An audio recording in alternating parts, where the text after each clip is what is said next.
welcome back to this week's episode of Book Bestie. I am your host, Megan, and this is episode 20 of Book Bestie. Woo! I'm very tired. I'm in my literal mere days left of college. I'm exhausted. Everything is due. Gonna be a shorter episode this week. I'm so sorry. But yeah, I just wanted to talk to you guys because it hasn't been just like me and you for a while. The past 3 episodes have all had guests. We had Emma, Grace, and Julia. I just want to say another huge, ginormous thank you to those girls for coming on. They really didn't have to. And they gave me all their time and entertained my little weird games that I had going on at the end of the episodes. So I'm very, very grateful. They were all such sweet, amazing people. And it was very, very fun to do. I'd love to get more guests on. And I really hope you guys enjoyed those episodes too. So during the episode with the girls, I asked them what was their 5-star reads that they would defend to the ground. And it got me thinking what mine were. And obviously I've done a podcast episode about my 5-star reads before. But I was also wondering, what do people hate about these books? What do people like about them? So I decided that I was going to read a bunch of 1-star reviews from my 5-star reads. Just to preface before I go into this, I don't think 1-star reviews are very needed. I don't believe it's fair. Like, this author has put their time and their effort and their energy into this book that they love probably. And I just don't think it's needed to bitch at it and slash at it for no reason. I feel like reading is such a personal thing that people writing stuff like, never read this book. It's just, there's so many people out there that probably love it. And even all these books, like, I've seen people dislike the books that I'm about to mention.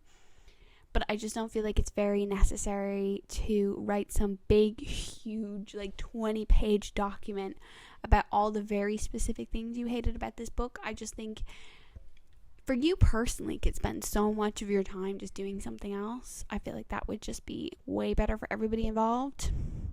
Obviously, dislike a book, think whatever you want, feel whatever you want, but I just don't think putting it out there in such an aggressive and hateful way is very necessary. Authors see these.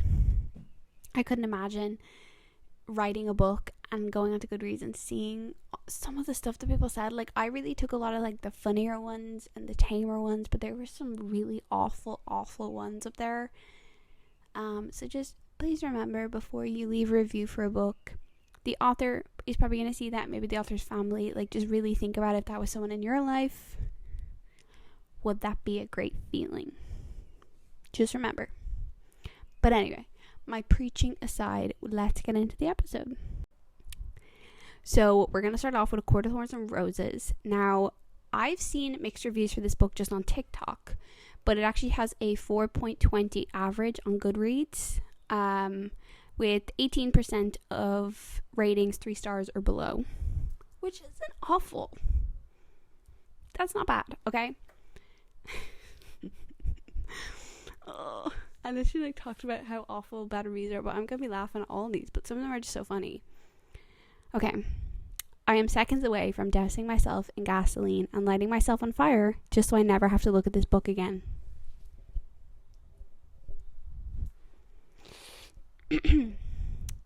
Anyway, now this one was marked hardcover. You know, like, you can add like little, I don't know what they even are, like, I think they're like little like categories or something you can add reviews into. Now this one said hardcover, so I don't know if it was about the book itself or was it about the hardcovers, which I think are like just the plain grey ones, which are kind of nasty, but neither here nor there. But I just thought that one was funny. It doesn't say anything about the book. I just thought it was funny. Number 2, if you liked this, good for you, but oh my god, I hated it so much. You see, ones like that are okay. Like, the first part was good. Like, if you like this, good for you. I didn't enjoy it. You can just say that instead of you hated it. I feel like there was even like some of them, sorry, I'll get into this later, sorry, but let's start whole tangent. I appreciate the first part of that review. The second part's a bit mean. You can like not like a book, you don't have to hate it, just don't read it, problem solved. My favorite line of this book sums up my reading experience. My bowels turned watery. Now look, I'll give them that one. I will give them that one. That was a interesting sentence that appeared entirely too much in that book. I don't understand why she just couldn't say like butterflies or literally anything else. Like literally anything else. That would have been great. But yeah, so I'll give you that one. The Way This is by far the only book I've ever DNF'd explains it all. Go girl, give us nothing. Okay. Feyre was a character in the book. The first book. She really didn't. I mean, I feel like the second half of the book, she killed it, right? She killed it. First half of the book, she is a little like, what are we doing here? So I'll give you that one. The second half of that one, just a little bit for the first half of the book.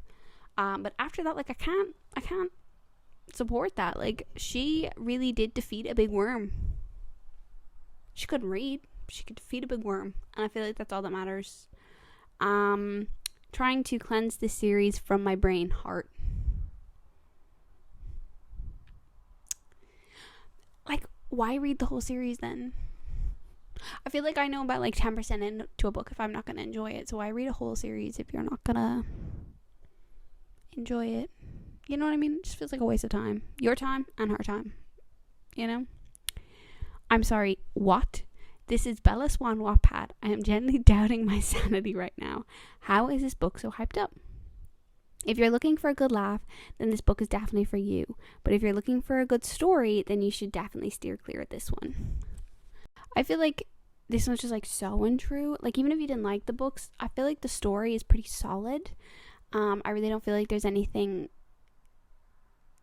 You see, I know a lot of people critique these books based on the amount of smut that's in them.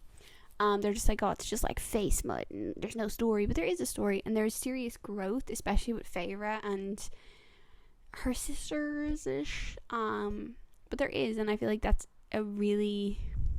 I loved that story. I loved Feyre's growth. I loved seeing her adapt with what she was going through, but also stay very true to herself. I feel like I've mentioned this before. I don't remember what podcast episode I talked about it before in, but when you have books like this where there's like this random girl and she gets thrown into this world and she has to save the world, they can lose who they were. But like from the start, like Feyre didn't like violence, and she ended that way too. You know, she still didn't love violence. She still didn't like the thought of anyone getting hurt, and she never wanted to be involved in that part of it, and she stayed very true to that, but she became stronger in herself, which I thought was really, really interesting, and I loved personally. So I don't feel like saying that there wasn't a good story is very fair. That is one thing I will defend this book on, is that I feel like the first book was a Beauty and the Beast retelling, and I know I hate personally when people say this to me, like, oh, just stick with it, get through this many books and you'll get to the good ones.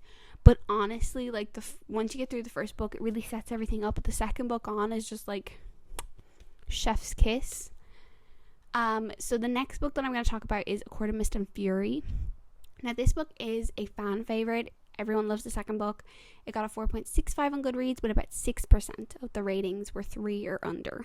Now, a lot of these reviews actually surprised me a lot, because I feel like all I ever see, now again, this is on TikTok, so it could just be that my For You page is for youing.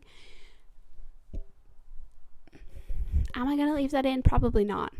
I hope I don't, because that was pretty gross for youing. Anyway,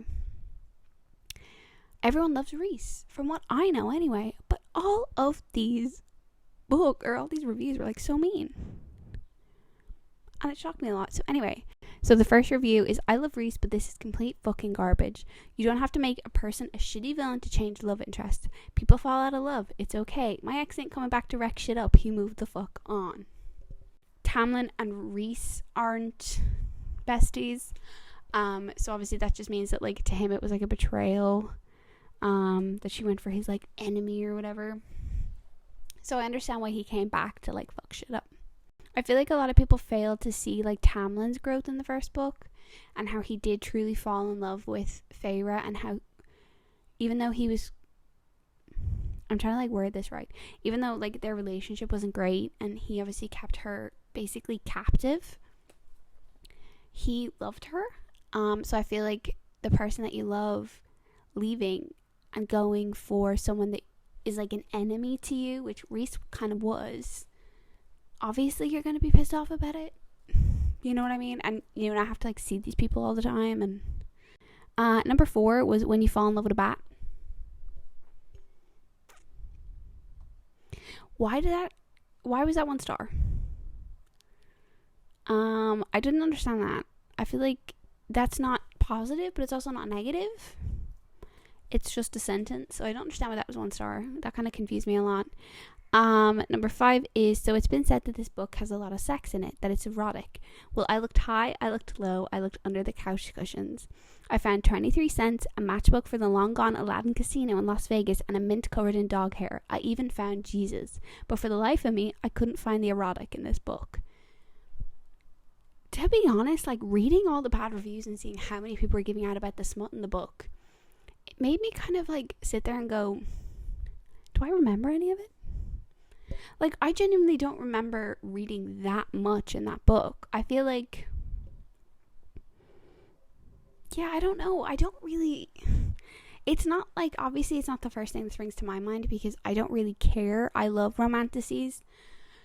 So it wasn't like the biggest deal for me, but I feel like I don't remember there being that much in A Court of Mist and Fury to the point where it was like, made me hate the book and da-da-da-da-da. Because like, I love Icebreaker, but I disagree with how much smut was in it. So it's not something that I'm like completely against, like giving out about having smut in books, but I feel like I definitely didn't notice that much in A Court of Mist and Fury to the point where I would give it 1 star. You know, I don't think it's needed. So next up is Beach Read by Emily Henry. It got a 4.01 average on Goodreads with 25% of reviews 3 stars or under. The first review was, if I have to read another crooked smile again, I'm going to die. That's just funny to me because I remember that being a lot in that book. But also, I just don't think that warrants a 1 star. You know, like, you didn't like a sentence, so you're just gonna give it 1 star. Like, I would love to see these people's like how they rate books, because I rate like purely based on vibe. So for me to rate a book 1 star, it really has to mess with my vibe to like the point where I just can't think of anything else. Because like I remember like the In a Jam, when he keeps calling her wife, I think I still gave that book like 2-3 stars because I like the book. I just didn't like when he said wife all the time. But I couldn't imagine giving that book 1 star because that one word, you know. How do people cry while reading this? I wanted to bang my head against a wall. I think I have no heart. Unofficially taking a break that no one asked for from romance because I'm apparently a stone cold bitch. I feel like that's not worthy of a 1 star. Like, just because you didn't cry doesn't mean that it was a bad book, you know. Just some people cry easier than others, and that's fine. I just don't think like sometimes people realize that like this affects the rating of the book, and like the author's probably gonna see this, so like you just like throwing up a funny 1 star because you wanted to do that is kind of like, it fucks with their rating, and I don't think that's fair. But anyway, if this book was spice, it'd be flour. I did think that one was kind of funny. I'm sorry, I know I'm not meant to be supporting the 1 star reviews here, but I think that was kind of funny. It was a little funny. I'm sorry. The last one is, have no choice but to hate the main character because she drives a Kia Soul. I mean, warranted, you know, fair, whatever. You really hate Kia Souls that bad, that's fine. You can give this book a 1 star because of it. Anyway, next, Shock and Horror Magnolia Parks. I decided to just like include all of the books, all 5 of them in the one, and just kind of read reviews that I found from all of them. The first book has a 3.80 average on Goodreads. Daisy Hates is 4.15. Long Way Home has 4.34. Great Undoing is 4.51, and Into the Dark is 4.50. That's all their average reviews on Goodreads. Now, I just know, like, even just from personal, that these books are widely hated by a lot of people. I think if you either love or you hate these books, there's really no in between. The first review that I saw on Magnolia Parks was, DNF at 51%. I want to throat punch every character in this book. That's okay. You didn't like it? That's fine. You're wrong. No, I'm kidding. Interesting take. I mean, to be honest, there are some characters that piss me off in that book. I can still enjoy a book even if I don't 100% love all of the characters. If I dislike all of them, then I feel like it does make it obviously a bit harder to get through. But for the most part, if I don't like one or two characters, then I can kind of still get through it and just ignore them. Finish this in a day, and at what cost? I don't understand the hype surrounding the blowjob dude. Girly should do better. I'm not saying I disagree. I'm just saying Julian was an option. You know, I'm not saying this is good, but I'm also saying Julian was an option. Reading this book was like watching a car crash. The events unfolding before you are horrible and you want to look away, but your eyes are somehow glued to the disaster ahead, so you keep looking. That's a very fair review, I feel like. I feel like it's not 1 star, though. I feel like it's 3. That review to me, like if I wrote that, I would probably give that book like 2 or 3 stars, not 1. Because I feel like at some point I'm still reading, I'm still looking, you know. But yeah, there's a lot of like just disasters in that book. So I think that's quite a fair analogy. I'll give him that. The next one is the only thing this book was good for was killing the spider in my bathroom. And to clarify, that 1 star is for how well this book worked as a weapon. I feel like they're big books. I feel like that would work way better than 1 star as a weapon. I feel like you get a lot of surface area, so if that bastard runs anyway, you can still probably get them under that book. So that was a little unfair. This book reminded me why I hate men. I'm not going to disagree with that one. Every man in that book pissed me off. Every single one of them. At some point or another, every single man in that book pissed me off. So I won't completely disagree with that one. Again, I don't feel like that is a 1 star though. They need therapy. Yes, they do. No argument there. God, but a depressing book. That was for Into the Dark, which accurate, but also made sense. You know, her sister died. You know, cut the girl a little slack. Magnolia was all yap, no slap. That was also Into the Dark. I think that was referring to when she was yelling at her parents and she wasn't slapping them. I to be honest, man could have done what a good, so it's not the worst. Next and lastly is Powerless by Lauren Roberts. This is actually my most recent 5-star read. It has a 4.29 on Goodreads, and 15% of the reviews were 3 stars or under. This book was bad. Ending was a cliffhanger though, so I'm intrigued. Well, clearly it wasn't that bad. If you like the ending, clearly it was not bad. If you want to read again, clearly it was not bad. Just putting it out there. Just saying. If I ever hear the word darling again, it'll be too soon. I liked it. I thought it was cute, but that's I totally get it. It was like the wife thing. I understand. DNF to YA. It was a YA fantasy, so I feel like that kind of checks out. I'm no expert, but I feel like that kind of checks out. So that is it for this week's episode. I hope you guys enjoyed. I know it's a bit shorter. I do apologize, but as I mentioned, I'm struggling right now. I'm going through it, but I'm almost there. Just gotta keep going.